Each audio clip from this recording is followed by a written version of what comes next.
everyone. Whether you're watching the live stream on Facebook in the UK or picking it up at a more civilized hour, if you're somewhere else in the world, welcome to this symposium on domestic abuse. We think the runtime will be about an hour, but we've allowed some flexibility in case of technical issues. I'd like to introduce you to 4 distinguished panelists who have kindly joined us today. Each will be sharing their views with you and also answering some of your questions. Edith Conn is the former High Sheriff and Vice Lord Lieutenant of Greater Manchester, and a great supporter of so many causes, and a good friend of She Inspired Foundation. Lady Krishwa Desai is an award-winning author, playwright, columnist, and chair of the Partition Museum. She is also an ambassador for She Inspire Awards. Michael Brown has been a relentless campaigner in support of victims of domestic abuse. His courage and perseverance led to vital legislation in the Domestic Violence Disclosure Scheme, known to us all as Clare's Law, in memory of Michael's daughter, Claire Wood. Jill Smallwood is Chief Executive of Fortalis and responsible for honing the charity's incredibly comprehensive business model. Jill has a lifetime of work that led to a dedication to aiding women, families and children suffering from domestic abuse. She won the Inspire Lifetime Achievement Award in 2019, but be in no doubt that she's not finished yet. Our 5th panel member, Judith Bromley, is a distinguished solicitor and managing partner of Russell and Russell. Unfortunately, she has been called at the last minute to attend a court of protection case, so she cannot join us today. Before we hear from our panelists, I'd like to introduce you to my colleague in She Inspires Foundation, Gulnaz Bredan, and I think most of you will know her. The Inspires concept was created by Gulnaz in 2015, and the awards are now in 6th year, with a record number of nominations this year. Along the way, Gulnaz found the time to author the amazing book, 100 Women, 100 Stories, to commemorate the 100th anniversary of women getting the right to vote. As well as her work with Inspire Awards and the She Inspires Foundation, Gulnaz is Chief Officer of Women in Neighbourhoods, Director at Community Film Art and Media CIC, and Corporation Member of Bolton College. Gulnaz was also voted Muslim Woman of the Year in 2017. Thank you, Ray. Good afternoon, everyone. And may I extend my own warm welcome to the panelists, the guests in our virtual studio, and all of you who are watching the live or recorded Facebook stream. I just wanted to give you a little background to how we got here today. She Inspires, as Ray has already said, is a platform for women by women to highlight and celebrate extraordinary achievements of so-called ordinary women. Over a period of time, we identified some barriers which prevented women from reaching their full potential. She Inspires, a social enterprise, was born of that need to help remove some of those barriers and support women at the very grassroots level. Cancer survivors, women in long-term illnesses, victims of abuse, cultural and traditional barriers, and really to smash some stereotypes. Since the beginning of lockdown, we have been focusing our resources on interviewing some incredible people who are actively involved in the support of victims of domestic abuse. We started with Vicky Launders, fundraiser and supporter of the charity Refuge. Like many others we've spoken to, Vicky told us about a friend of hers she personally supported to firstly seek help to get away from an abusive relationship, and then to help her become a survivor. Domestic abuse has since been high on her agenda. Carol Marsden, who retired recently as the chief executive of the wonderful charity Endeavour. Carol is the only woman to have won 2 Inspire Awards so far, and she is a finalist again this year. Typically, Carol's retirement has been busier than the working lives of the rest of us. Carol spoke about the turning point in her life that led to the inclusion of household pets in the offer of refuge package and refuge places. This remains rare in refuges around the country, and we have been asking ourselves why. Julie Foy, an Oscar-winning producer and actress and a patron for Endeavour. Julie shared with us her own journey through the narcissism of an industry with a terrible reputation, but where her own brilliant film demonstrated the tremendous good that can be done with powerful storytelling. I'm also delighted to say that Julie will join us in the virtual studio audience today, if she's not already there. I've not seen that yet. Julie is also the lead judge for Inspire Film, Art and Media category. We also interviewed Angela Gray. She works for Endeavour, and she's a finalist in 2 categories this year. Angela told us how Endeavour is currently supporting victims and their pets, meeting the escalated needs of so many, too many, victims during this unprecedented lockdown that has vastly increased the peril behind closed doors. Debbie Coates, a survivor of abuse, whose courageous story of how reaching out in her case was not met with a helping hand at the time and the place where she lived. This really focused our minds on the huge quality of our local charities, but which is not mirrored in every part of our region or our country.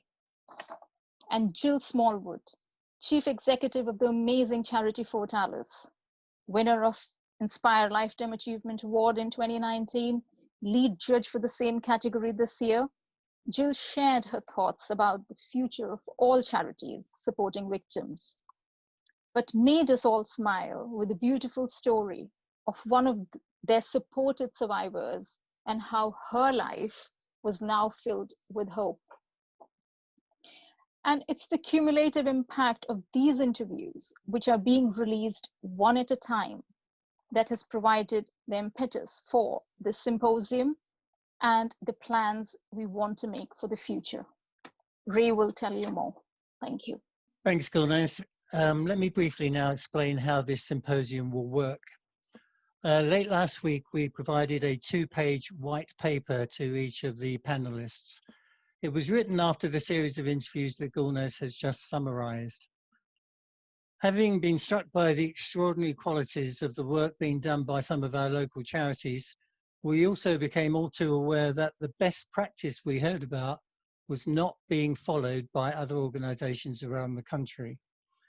Despite widespread sharing, implementation was always dependent on funding, and almost every organization depends on donations. The unprecedented pandemic we're all experiencing has also shown how money can be made available when it's imperative. We say that supporting victims of domestic abuse is imperative. It's an emergency service the same as any other and should not be dependent on fundraising.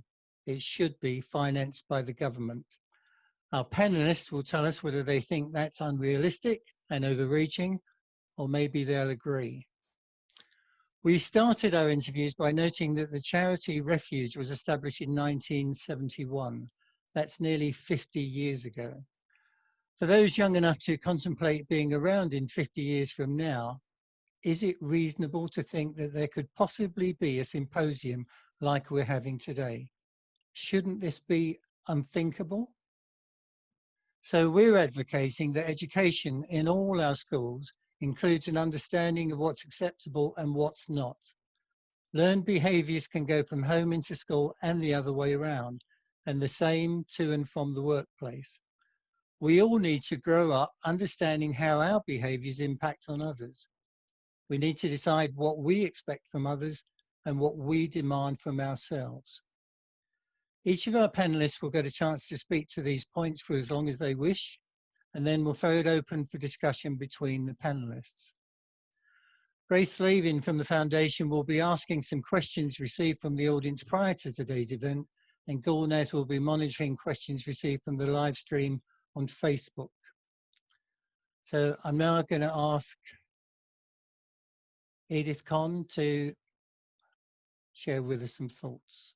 It's lovely to see everybody. Thank you to Gulnaz and thank you to Ray for inviting me to share in this symposium today. It's a very important subject that we're going to discuss, and I hope at the end of it we have some concrete ideas going forward. One of my other charities that I chair actually is Crime Stoppers. And Crime Stoppers is an independent charity whereby anybody who has information about a crime can report to Crime Stoppers if they don't feel comfortable going to the police.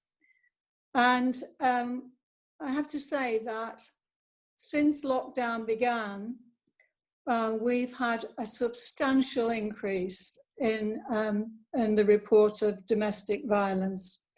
And I know that organisations like Fort Alice, has just been mentioned, and Refuge and Endeavour are playing a vital support, and they're getting out there to people who need the help.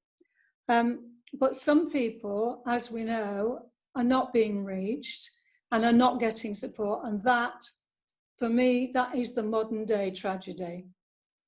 And I mean, can it be right in this day and age that these organisations have to rely on charitable donations, fundraising, or philanthropic donors? Surely it's time for domestic violence victims and the organisations that support them get backing from central government, as Ray has just mentioned, or at the very least, devolved local government and local authorities. As Ray has also mentioned, if this pandemic has proved anything, it is that when the need is so compelling, the money is found. And in my opinion, it is time to find the money so that we can replicate the best practice of organisations like Fort Alice, like Endeavour, like Refuge, and ensure that in the future, no woman, no child, and no man should ever seek help and not find a hand reaching out to them and bringing them to a safe place. At home shouldn't mean at risk.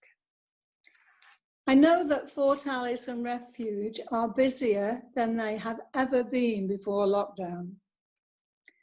But neither of them are new charities. And as Ray has just mentioned, Refuge has been going since 1971, that's 50 years.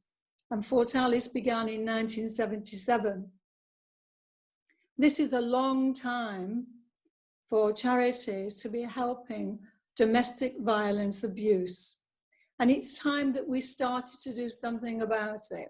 It's time that we made some change. It's time that we looked at the government and said, we need help. We need to address this now. It needs to be addressed, as also been said, it needs to be addressed at the fundamental base, at school, at home, and also in the workplace. So my question is it right to contemplate a further 50 years where we need Fort Alice, Refuge, and Endeavour? Or is it time we did something about it? Thank you, Edith. Kishwar. Edith has said a lot of the, very much the kind of things that we all need to consider and all need to say very strongly today. Especially because what the pandemic has done is that it has brought in the state everywhere in a very strong fashion.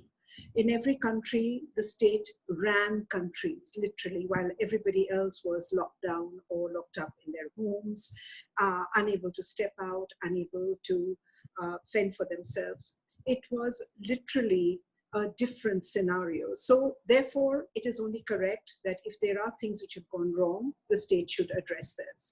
But I do want to state a couple of things, because firstly, I am in India right now.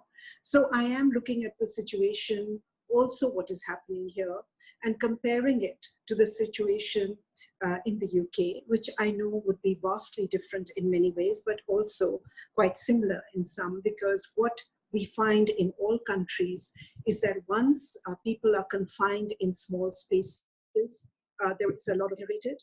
There are a lot of vulnerable people in everybody's homes. And these need not just be women, they can be children, they can be men, but they're also now today the elderly. Because the pandemic has brought out a very strange phenomena, which is that the most vulnerable, indeed the ones that we need to protect the most, are the most isolated today. And in this, I include the elderly, because that has become a really very serious situation. The other thing I want to address in India particularly, when we talk about domestic violence, for that you need to have a home. You need to actually have four walls around you.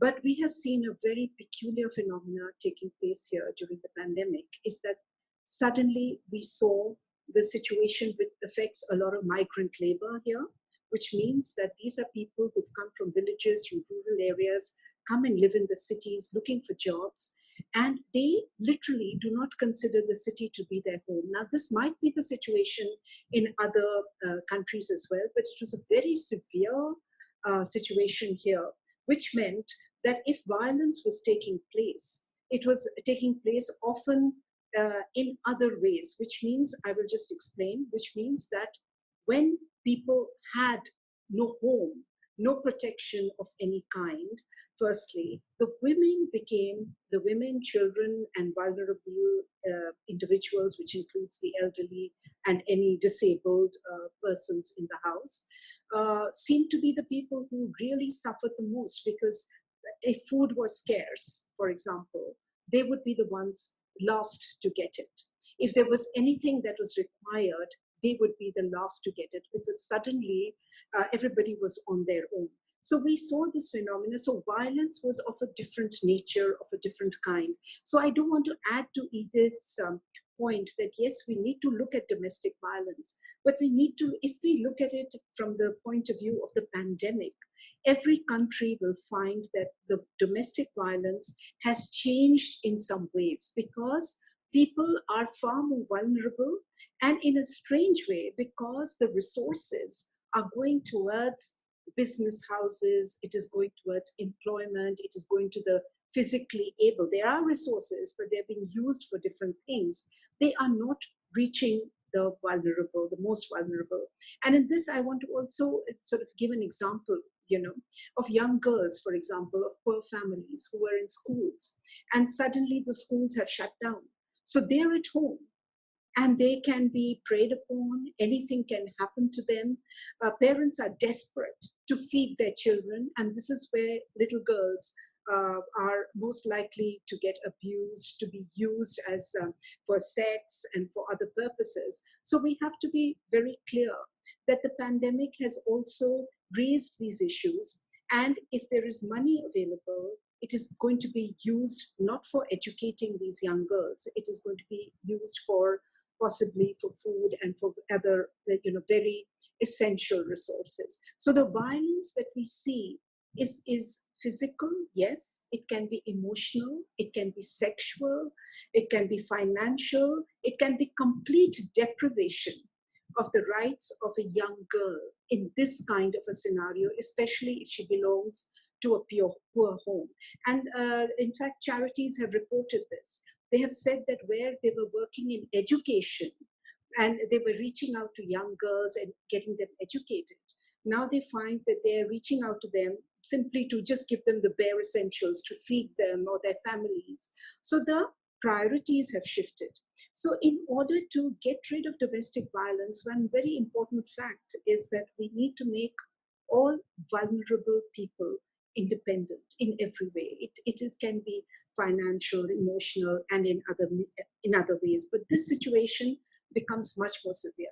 One more example I'll give you is that in 2018, certain charities reported that in India, about 8,700 women were killed or reported killed. There would have been many more.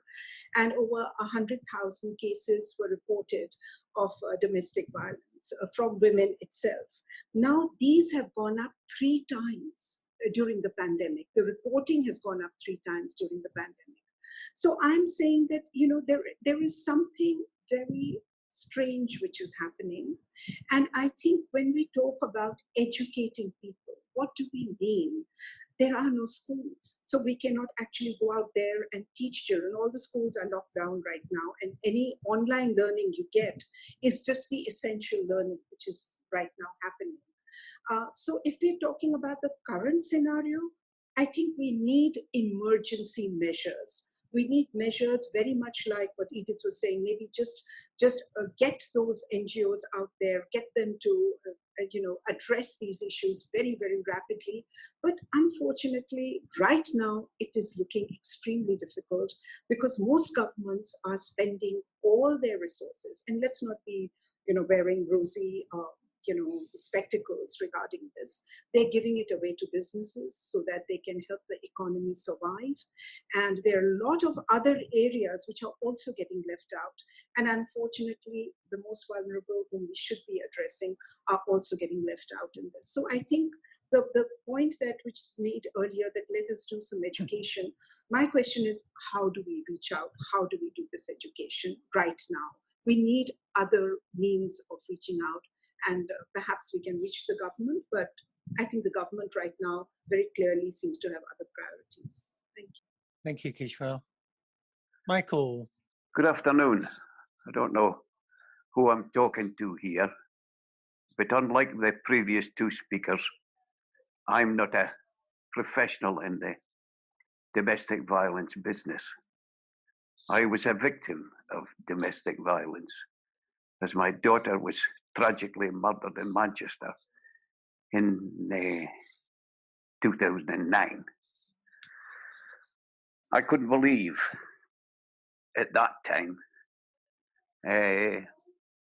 how many women were being slaughtered in the UK at that time. It was anything between 102 and 120. Last year's figures were 173, and God knows what the figures will be this year with the national pandemic and women being locked in. So I really, when I first started off, I saw a lot of people doing a lot of good work, but all pulling in different directions. And the longer I've gone on, the more I can see as a layperson that that's still continuing.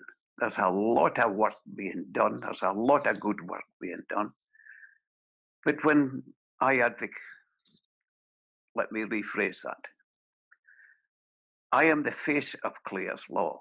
I was never a long distance runner. Had it not been for Jennifer Leeming, the coroner in Bolton, had it not been for Michelle Livesey, a young lady from Key 103 Radio, had it not been for the local MP, had Theresa May as the Home Secretary and as the Prime Minister, I would have still been a voice in the wilderness. So please don't think that I'm sitting here pontificating about something I don't know, because I've trumpeted up and down this country more times than enough. But when I first started off, I was assured by all the powers that be that it would be brought into practice. That was in 2012. Clare's Law came in as a trial in 2014, and we're still waiting, 6 years later, for it to pass the 3rd reading in Parliament. I know there's a lot of things got into the way of legislation, etc. But when you consider there was a hue and cry, and quite rightly, when 49 unlucky, not unlucky, 49 Vietnamese were killed in the back of a lorry. There was a national hue and cry, and it hit the headlines everywhere. I think last year's figures in 2019 in the UK for domestic violence was somewhere in the region of 280, and not a word said. I cannot for the life of me understand the legislation which says if I hit anybody outside my house, it is going to be grievous bodily harm. But if I come in and close the door and do it to my partner, it's domestic violence. And the punishment for domestic violence is minute. I knew from experience what happened to my daughter. And for it to be continually here leaves me almost speechless, because I really can't for the life of me understand why there isn't legislation being rushed through. I can't understand why Priti Patel has just put up 12 million for hostels. 12 million in this country is a drop in the bucket. And that was to put up domestic violence refuges. 12 million. We've got billions and billions and billions appeared from nowhere over the coronavirus. And one of the most reproduced crimes in the UK, domestic violence, is being treated with almost disdain. I read today in the paper there's somewhere in the region of 500,000 children in this country subjected to violence. And that's 9 times out of 10 within the home. I joined the Air Force in 1959. I was 4'11" and weighed 7.5 stone. So I know what brutality is. I fought it all my life. I'm now 5'6", and the only thing I ever prayed for was to be 6 foot. But there needs to be something in this country, and a program in this country to go around schools to teach a community policeman or just a policeman designated to go in and explain to children and young adults that domestic violence doesn't just stop at the school gate. And I would also like to see a national register put up. You'll have to excuse me, my hands have started shaking. I would like to see a national computer, the same as ANPR, where you can tell within seconds if your car has been stolen, if it's been related to drugs, if it's got an MOT, is it got car insurance, and who's the owner? You can tell in seconds. I was an ex-prison officer, and I could tell in seconds who I was dealing with just by putting my code number into the computer to find out about an inmate. So how it has never been adopted in this country. So as everybody, it is flagged. I read today's local paper, and the magistrates' courts right here is published every week. Three of the articles was on domestic violence, and they were all subject to community orders. A community order is no punishment whatsoever. An non-molestation order is nothing. And I rely on people like yourselves to bring this to the fore, to bring the powers to be, to heal, and say this is just not good enough. It isn't good enough. You know it, I know it. But the more people are raising their voices, it should be heard. It's costing this country billions every year in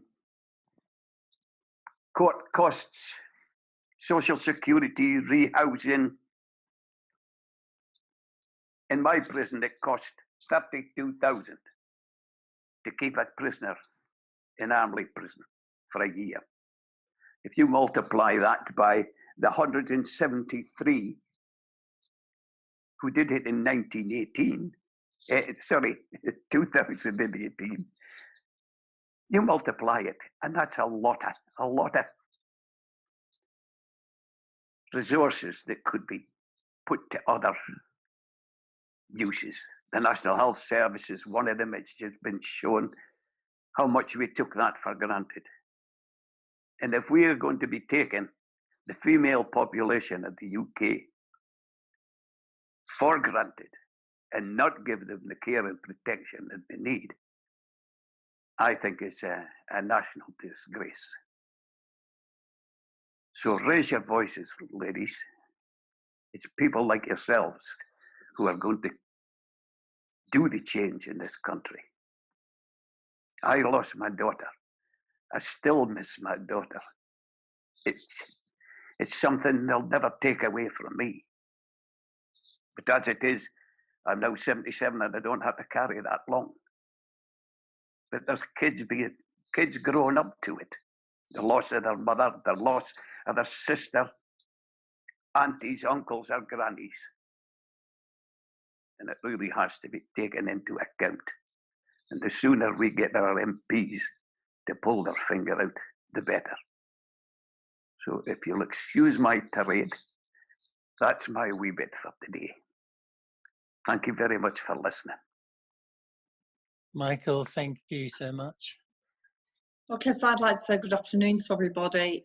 Goldsmith and Ray, thank you so much for highlighting this. It's a really key piece of work that we need to look at. And I think for me, as I've shared often, one of the reasons that I landed in this field was because when I worked in teaching, one of my students was murdered.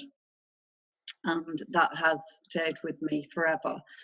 And we need to make a difference. Domestic abuse knows no boundaries. It's in all corners of society and it is very hidden. And what we've seen with the pandemic is we have seen a huge increase in demand for service. It is really difficult to reach out, so we've promoted a live chat. But when I get a message through at 2 o'clock in the morning to say, please help me, I need to get out, we haven't got the resources to be able to do that immediately, and we need to do more. I'm very clear on that, and I've seen that. One of the things that I wanted to focus on, every victim should have a voice and have an opportunity from every walk of life. For me, one of the things that we work really hard with is our children, and we need to have a bigger focus on working and educating our children. We do an awful lot with children, but when I see children come in to do pieces of work and they are broken and they are cutting themselves, they're self-harming, they've got suicidal ideation, as a society, those children are very hidden, and we need to do an awful lot more to be able to promote that work and to be able to let those children reach out. We've done a tremendous journey today, but we've got a tremendous way to go. And I think for me, one of the areas that we need to put a really big focus on, refuges really do provide that safe haven for people that want to come into refuge. But equally, we should remember all those people sat out in corners of the communities, cultures that we just are not getting to. That work needs to be funded, and that's where charities are quite often fighting to do pieces of work with families with male victims, with female victims, transgender, whatever that looks like, to be able to get them to survive. And I think I'd like to say at the end of COVID, I know now, my background worked in psychology and teacher education for a lot of years, but I know now that our victims, the mental health is going to absolutely rocket. People have been, you know, rightfully really good. They've worked really well with COVID, but in actual fact, that will have a massive impact on victims of domestic abuse. So I think we need to prepare for that and not just be reactive at this moment in time. But I'd like to just end on a note that for us, one of the children that we work with, his only coping mechanism was ever that he would walk in the rain, because every time it rained, he could cry. And no child should ever, for me, have to use that as a coping strategy. Thank you. Gornaz, I believe we have a few questions from the audience. Yes, we've got a few questions. They've been sent to me, so if that's okay with the panel, can I ask, do the panel feel that the dramatic cut in funding to things such as Sure Start and Early Help for Parents organization has played a part in the increase of reported cases of abuse? I think any funding that is cut that provides an intervention for families will create a gap, because it's about recognising where intervention is needed, and families are often left very unsupported. So yes, any funding for me does pose another risk that's cut at that early intervention level. Okay, thank you. The second question is, do the panel think enough is being done to reach out to men who are victims of domestic abuse? I think we need to do more. I think we've started a journey working with male victims. We work with male and female victims, but I think it needs to be promoted more right across the country, and without a shadow of a doubt, so that those pathways are open, because I still feel that whilst there's a stigma around domestic abuse, I think women, it's out there. I think for men it's not quite as easy. So yes, we definitely need to do more. Okay, thank you, Jill. Kishwa, you wanted to say something? Yeah. I just want to add to that, because I totally agree with Jill that we haven't done enough to address the issue of domestic abuse. And again, I would say even in India, it's a very, very unrecognized area. And the issue of mental health, I think here is very important, because there are not enough resources and there is not enough recognition that if somebody goes in for help, psychological help, it doesn't mean that they're mad. It just means that they need some kind of support. So I think these kind of things should be introduced at school level, if at all this is possible. And when we talk about, I just want to also point out that when we talk about abuse of men, I want to again say that we must include the elderly in this, because we are seeing more and more cases of abuse of elderly people within the house space, because resources are scarce, and anybody who is in any way vulnerable, which could be men, women, children, transgender, whatever. I think we need to look at that. Yeah, I'd just like to pick up on Kishwa's point about abuse with the elderly. I think that's a really, really important point to make. As much as the abuse towards men is not in the forefront. We always think about women and children. I think also it applies to the vulnerable. If an old person is in a home and that old person is being abused, that is domestic abuse. And I think we need to start thinking about what happens to old people once they go into homes. And this happens. Legislation is so far behind what we all want to see. The fact that Mike is still said, from 2014, and it hasn't yet passed its third reading for Clare's Law. That can't, in a modern society, that can't be right. That just doesn't make any sense to me. So, as much as we have to educate our children, we need to also educate our governors. We need to also educate our government. We need to implore them, get them to understand that this is our pandemic, and maybe because of the pandemic that we're living through at the moment, the problem with domestic violence will be out there a little more than it has been in the past. But for me, we have to start to do more than we have done. And I just go straight back to what I said when I began. I think it's wrong. I think it's quite wrong that any organisation, Fort Alice, Endeavour, Refuge, and all the other, there are so many of these refuges that do put out a helping hand. They rely on fundraisers. They rely on donations, and that can't be right. It should be government funded, and I'll bang that drum forever and a day if I have to. Thank you. Thanks, Edith. Michael, did you want to say anything? Yeah, well, if the truth be known, I was approached by a reporter from the Wakefield Express about 10 days ago, asking the same question, because men were beginning to feel intimidated by filling in the form. I haven't seen the form, but I don't know if it was designed basically for women,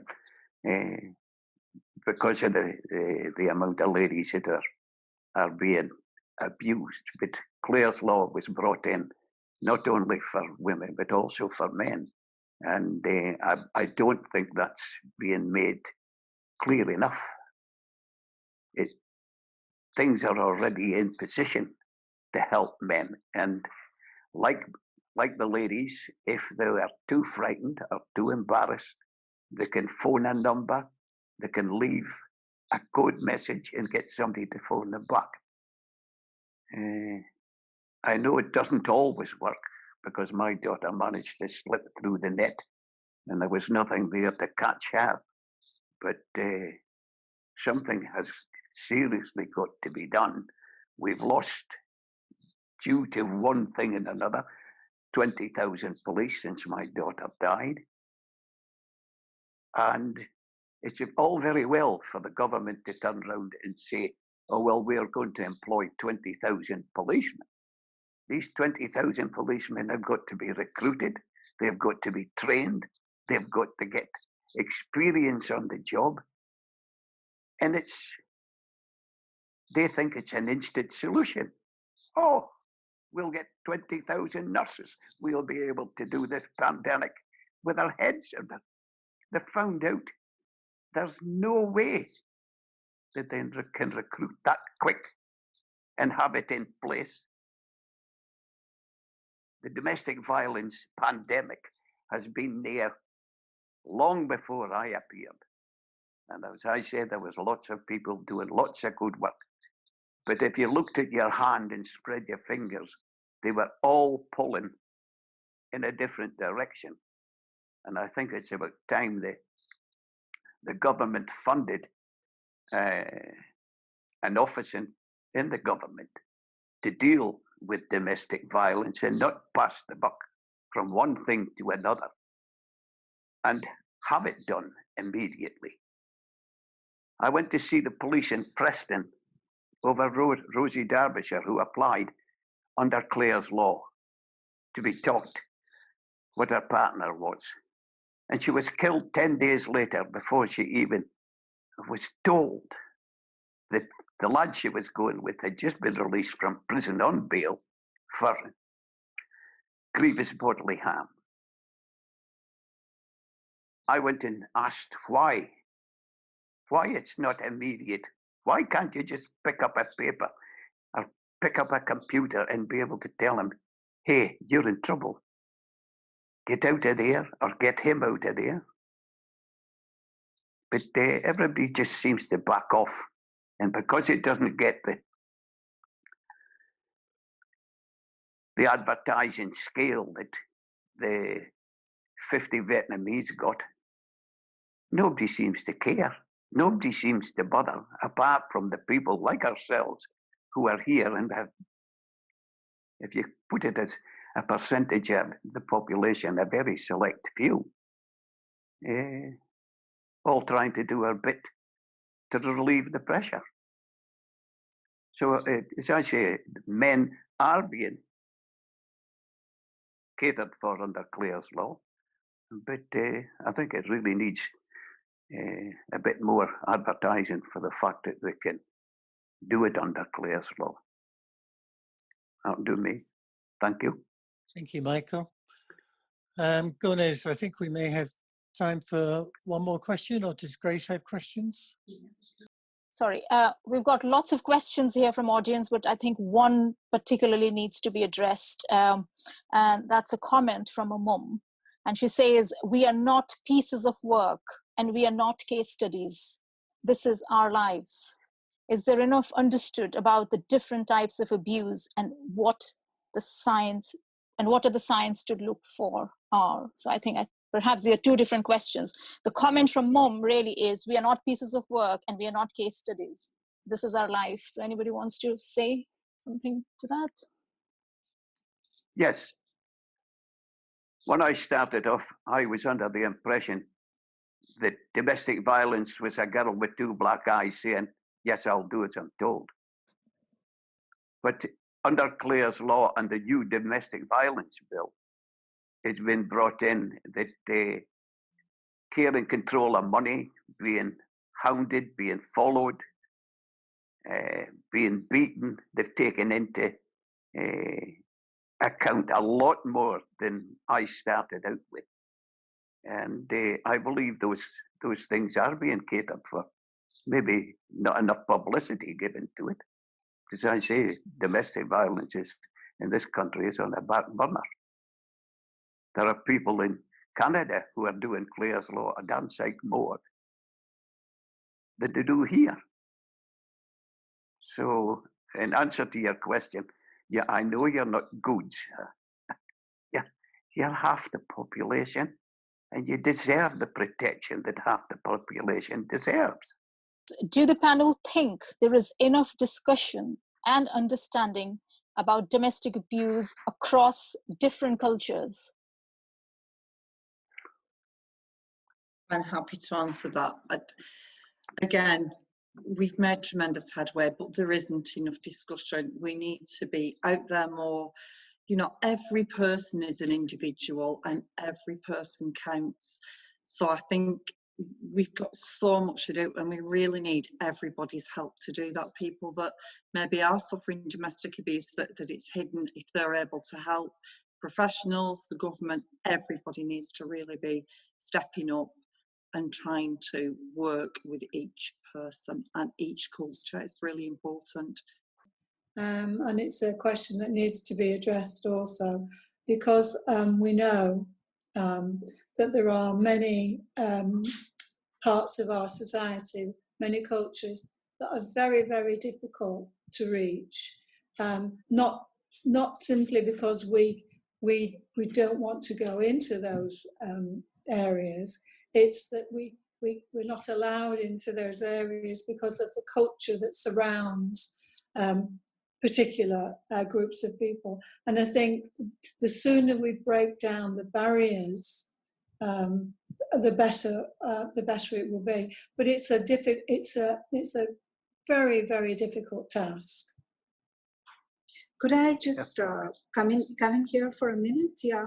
I think when you talk about different cultures, definitely, I absolutely agree that especially cultures like the one even I come from, as I'm an Indian, I'm a Hindu, but I still find that when we do surveys in this country, in India, where I am right now, we find that when we ask a simple question like, is it all right for a husband to hit his wife?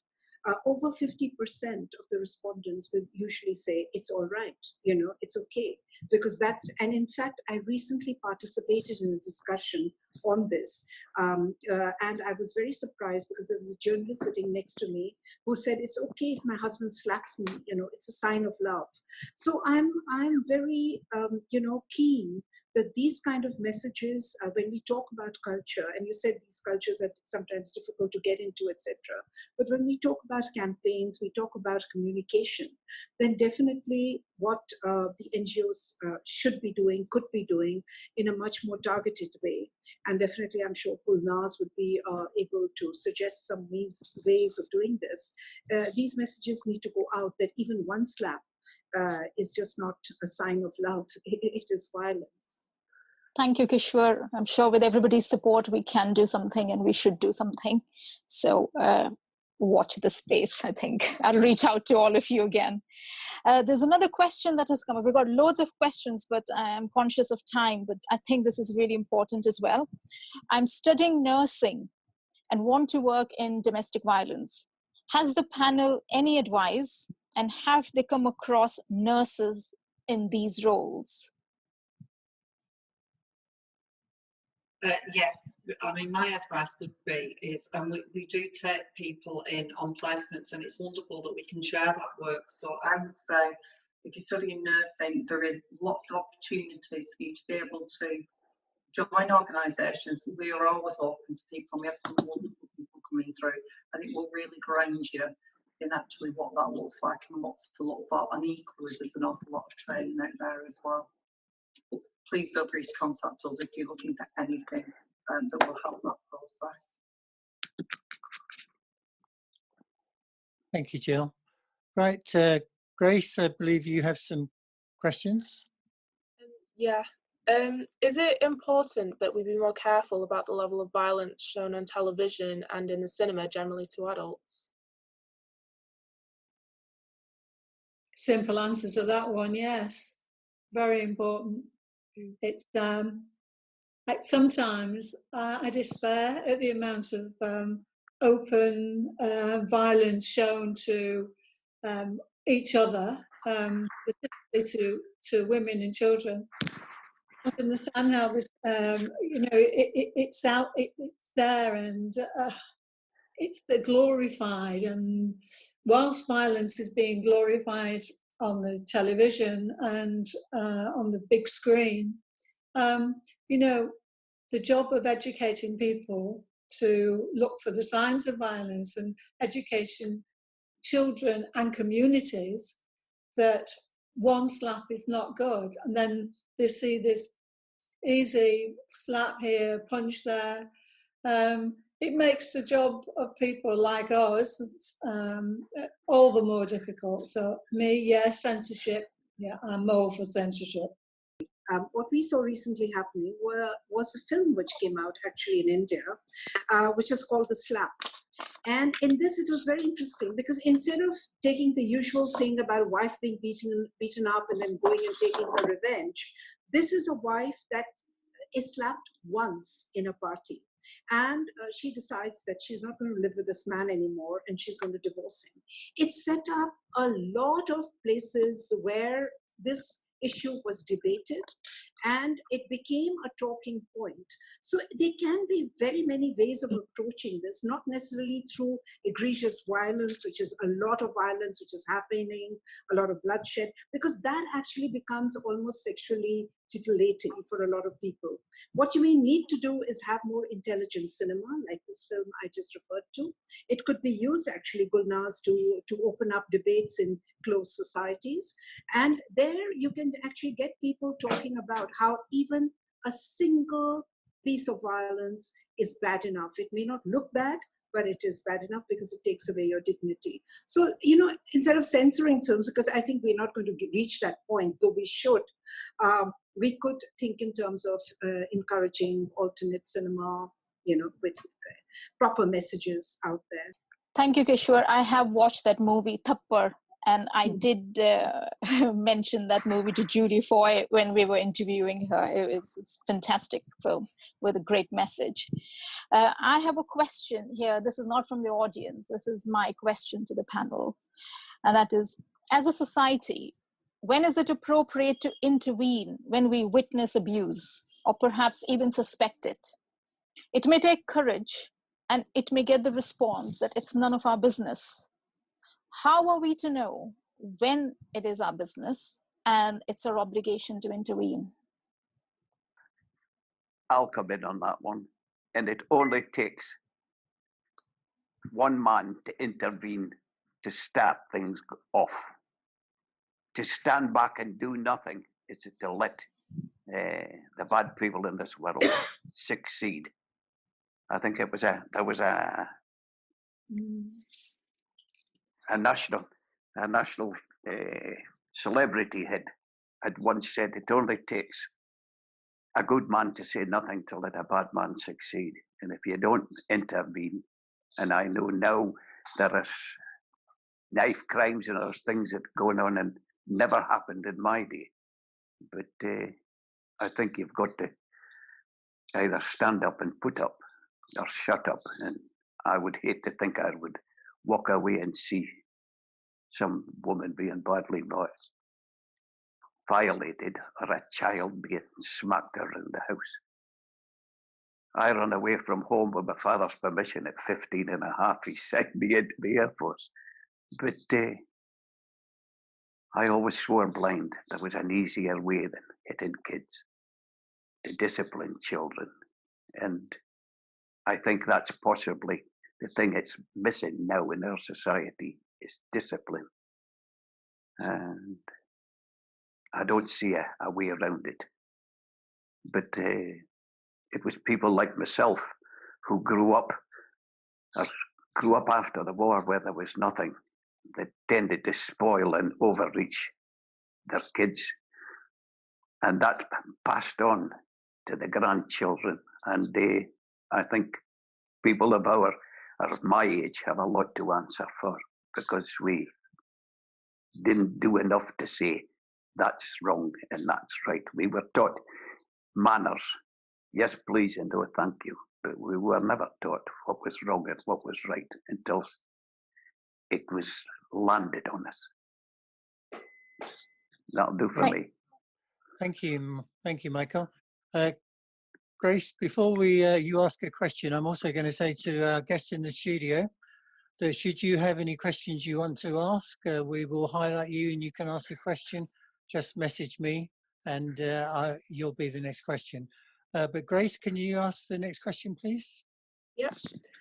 This symposium is being broadcast live on social media, and we know that social media can be an important medium for victims to reach out and seek help. But it's also a place where abuse, especially for younger people, can be very apparent and horrifying. How do we balance these two opposing characteristics? Well, I think that's a really excellent question. I've got grandkids, and they use social media. They use social media all the time. I do Facebook and Instagram and Twitter. But there are so many other platforms that can be used. And I have to say that really, it worries me when I see any kind of unkind remark to anybody. I think, I'm a bit like Michael. I'm the old school. If you can't say something nice, don't say anything at all. Tool itself is fine. I mean, it helps us connect, especially now during the pandemic. It's hugely helpful. But yes, there is an issue here about how it is being used, not necessarily just by young people or being abused in abusive manners, but also I think what is happening is that everybody, there is a kind of bullying situation. So this kind of abuse is very dangerous. It's very pernicious. You see it happening all the time where one person will take the lead in saying something, and then there'll be 30 people just repeating that in different ways and trying to get at people. In a strange way, it allows people to vent. to take their, or their anger against something out, but it can also lead to great distress at the other end. So my advice always to people who are in the social media space, including myself, is yes, do not use it for a space to be taken out on someone else, and B, do not take it so seriously. After all, these are just a lot of these people who are responding to you are strangers. They're not even people that you know. Even if they're people that you know, they do not know what your situation is. So I think there has to be some kind of counseling now taking place in schools, in offices. Seriously, organizations have to give training to people how to use social media and how not to misuse it and how to react to it, how to build a shield against it. This is very, very important, especially now when everybody is in isolation. Thank you. Right, we're now going to a member of our studio audience, Jen Cruikshank, who's going to ask a question. Hi, can you hear me okay? Yes, we can, thank you. I'm a victim of sexual abuse in the workplace, and I met Gulnaz in January back at a Unique Ladies convention, and I now work for Victim Support Scotland, supporting other victims, because I think it's really important that these things are highlighted. A lot of victims aren't actually aware they're really a victim, especially when it comes to coercive control within a relationship. Like Michael kindly pointed out earlier, most people seem to think that domestic abuse is two black eyes or being physically assaulted, when I think Coronation Street are actually doing a great storyline just now about the domestic abuse and coercive control. And I think more needs to be done to educate people that domestic abuse isn't always just physical, and it can be mental abuse, control of finances, control of various things around the household expenses, being able to use sort of cooking facilities and having every ordinary, everyday facilities withdrawn from them as part of a punishment. And I think maybe more needs to be done to highlight that. I know in Scotland it is a crime. Coercive control now is actually a crime, but it's how do you evidence it? Because domestic abuse is very much done behind closed doors a lot of the time. I think Jan make a very, very good point. A very good point now. Coercive is threatening behaviour. Coercive control is consistently effort to maintain power and control over another person. And as Jan points out, it's not always about two black eyes. The psychological element of coercive control is as damaging, or maybe not as damaging, but it's damaging. It's emotional, it's psychological, it's financial, and these abusers use their power to maintain that power, their power and control over a person. So thank you, Jan. It was a very good point you made. I think it is. It's domestic abuse is like sexual harassment. It's power and control. It's more a power thing than like a slap. A slap isn't always a sign of love. In fact, to me, it would never be a sign of love. But I think that coercive control, manipulation, any kind of domestic abuse or inequality is always about the abuser trying to maintain power and control over his victim. Yeah. Here I'd just like to jump in because, again, think about cultures. In certain cultures, certainly the one that I come from, I've written this in my books as well, is that the first violence that a girl really encounters is at home, as a child.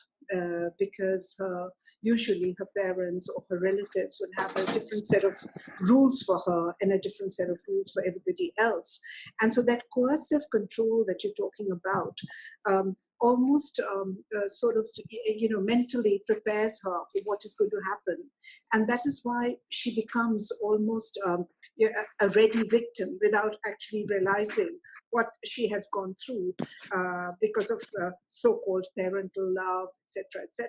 So girls and children are very much easier and very much able to be used by abusers, because already certainly in certain cultures, and it might also apply to the UK in certain parts of it or in certain households, that the parents themselves set up this system of control right in the beginning, making children very, very vulnerable even as they become adults, because they're very accepting of this form of control.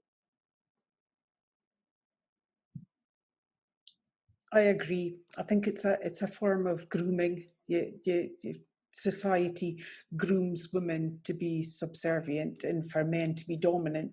And I'm so pleased that this new generation that we have coming up are not willing to stand it. They want to be treated as equals, and rightly so.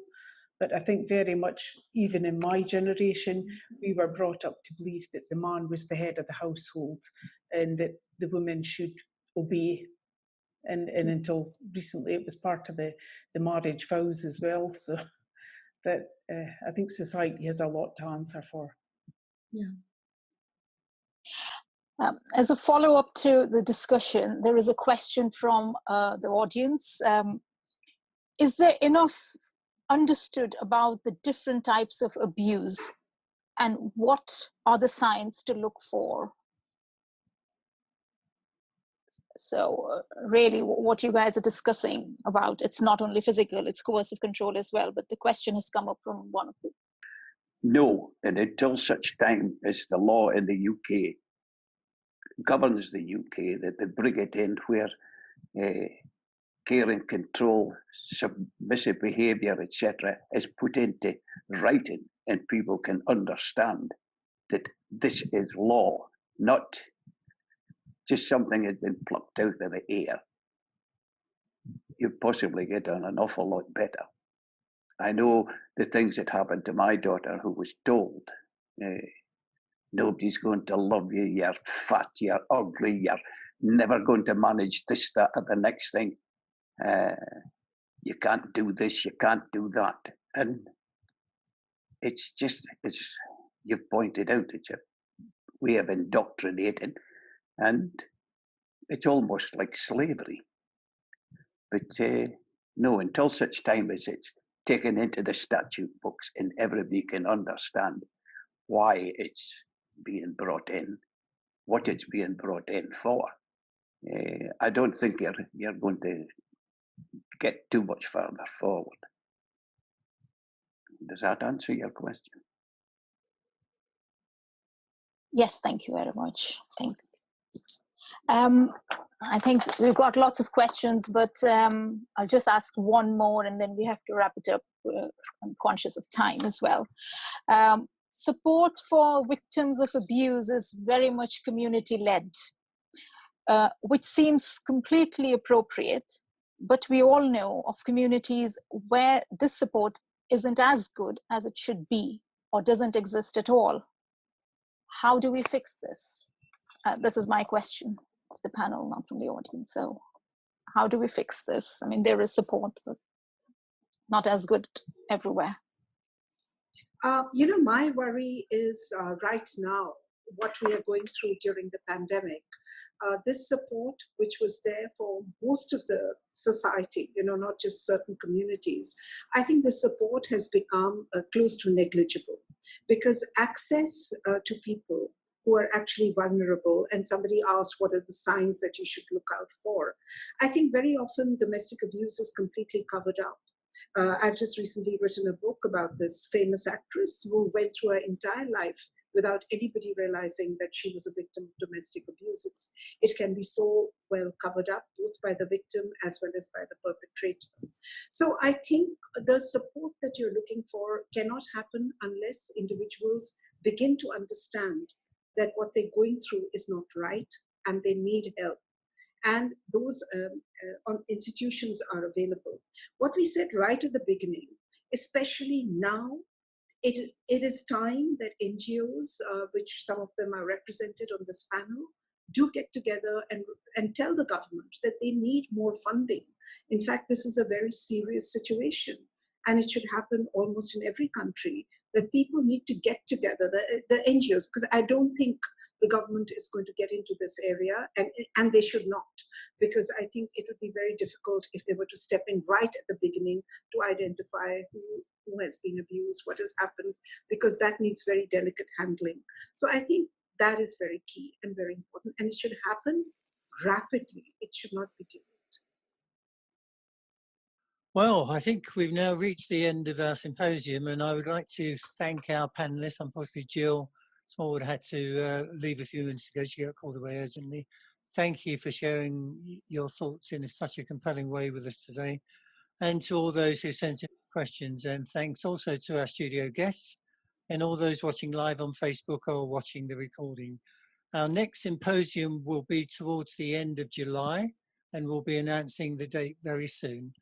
And we look forward to seeing you all then. Thank you so much. Just want to add to that, that we do have some more questions and some more comments, but we will discuss them in the next panel.